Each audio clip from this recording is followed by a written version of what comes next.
আমি পিয়ালি বলছি বাইরে থেকে। আর আজকে কম্বোডিয়ার আরেকটি ব্লগ নিয়ে তোমাদের সামনে আমি চলে এসেছি। আচ্ছা, আমরা থাইল্যান্ড যাই, মালয়েশিয়া যাই, আর ইন্দোনেশিয়া যাই, কেউ কেউ আবার ভিয়েতনামেও যাই।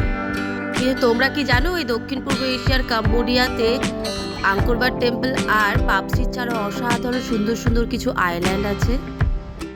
হ্যাঁ, আজকে আমার এই ব্লগটি হচ্ছে কম্বোডিয়ার অন্যতম সুন্দর আইল্যান্ড কো রং সানলোয়েম, যেটাকে কম্বোডিয়ার প্যারাডাইস বলা হয়। আমরা প্রতিবারের মতো এবারেও কম্বোডিয়ার রাজধানী নমপেন থেকে গাড়ি নিয়ে বেরিয়ে পড়লাম সিহানোকভিলের উদ্দেশ্যে। দুধারে শুধু পাহাড় দেখতে দেখতে আমরা সিহানোকভিলের পথে এগিয়ে চলেছি। এবারে আমরা পৌঁছে গেলাম সিহানোকভিল ফেরিতে। এখান থেকে স্পিড বোটে করে আমরা যাব সানলোয়েম আইল্যান্ডে। এই যে আমরা স্পিড বোটে উঠে দুধারে শুধু আইল্যান্ড দেখতে দেখতে সমুদ্রের মধ্য দিয়ে এগিয়ে যাচ্ছি। আমরা এবার পৌঁছে গেলাম কো রং সানলোয়েমে। 7 জনের গ্যাং গিয়েছিলাম আমরা।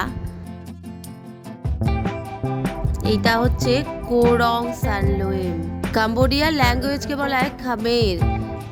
এই কো রং শব্দের অর্থ খামের ভাষায় আইল্যান্ড বা দ্বীপ।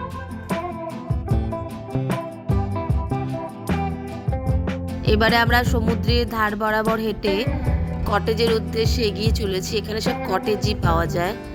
এই যে আমরা কটেজে এসে পৌঁছে গেছি।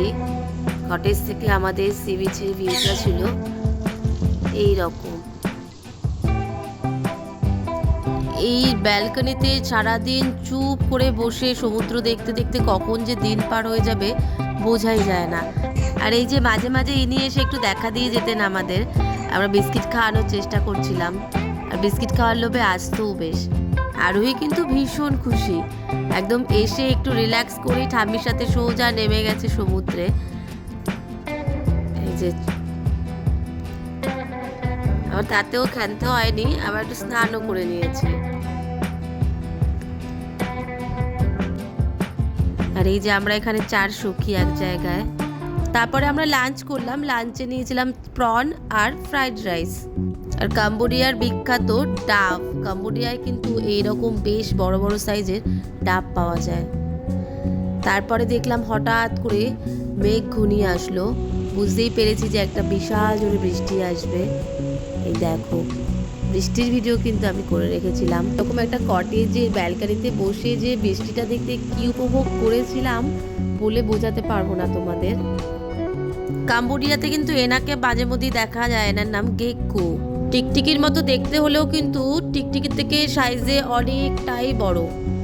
যাই হোক, সন্ধেবেলায় কিন্তু বৃষ্টি থেমে গেছিল।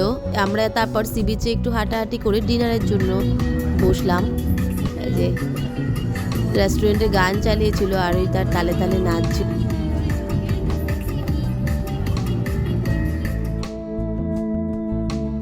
এখানে ডিনার আমাদের চলে এসেছে।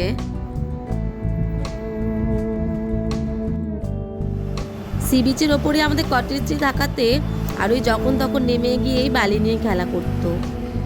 আর এই জিনিসটি কিন্তু ভীষণ মন কেড়ে নিয়েছিল, ফায়ার শো। আমার রিকোয়েস্ট, তোমরা কেউ স্কিপ করো না এই জায়গাটা। আশা করছি খুব ভালো লাগবে এটা।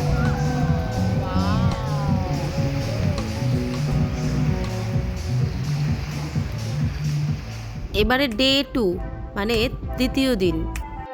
পরের দিন ভোরবেলায় আমরা উঠে গেলাম সানরাইজ দেখার জন্য।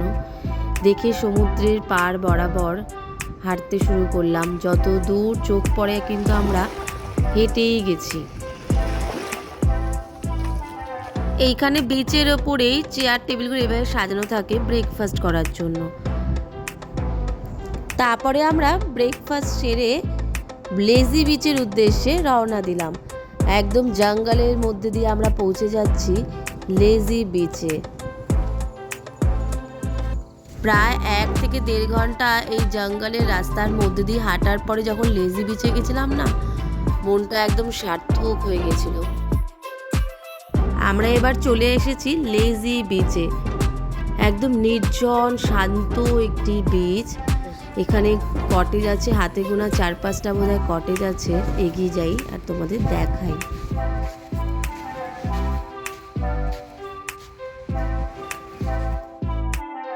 এই সানলোয়েম আইল্যান্ড থেকে কিন্তু অনেকগুলি বিচে যাওয়া যায়, যেমন লেজি বিচ তো দেখালাম, তারপর আছে সানসেট বিচ, লোনলি বিচ, সারাসেন বিচ, অনেকগুলো বিচ আছে পরপর।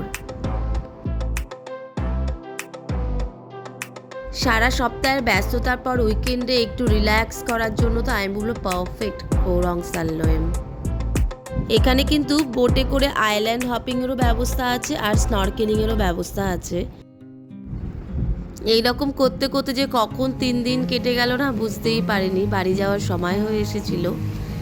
আমরা এবার কোরং আইল্যান্ড ছেড়ে বাড়ির পথে রওনা দিয়েছি। আবার আমরা চলে এসেছি স্পিড বোটে ওঠার জন্য। আবার সেই সমুদ্রের মাঝ বরাবর আমরা এগিয়ে চলেছি সিয়ানকবিল শহরের পথে।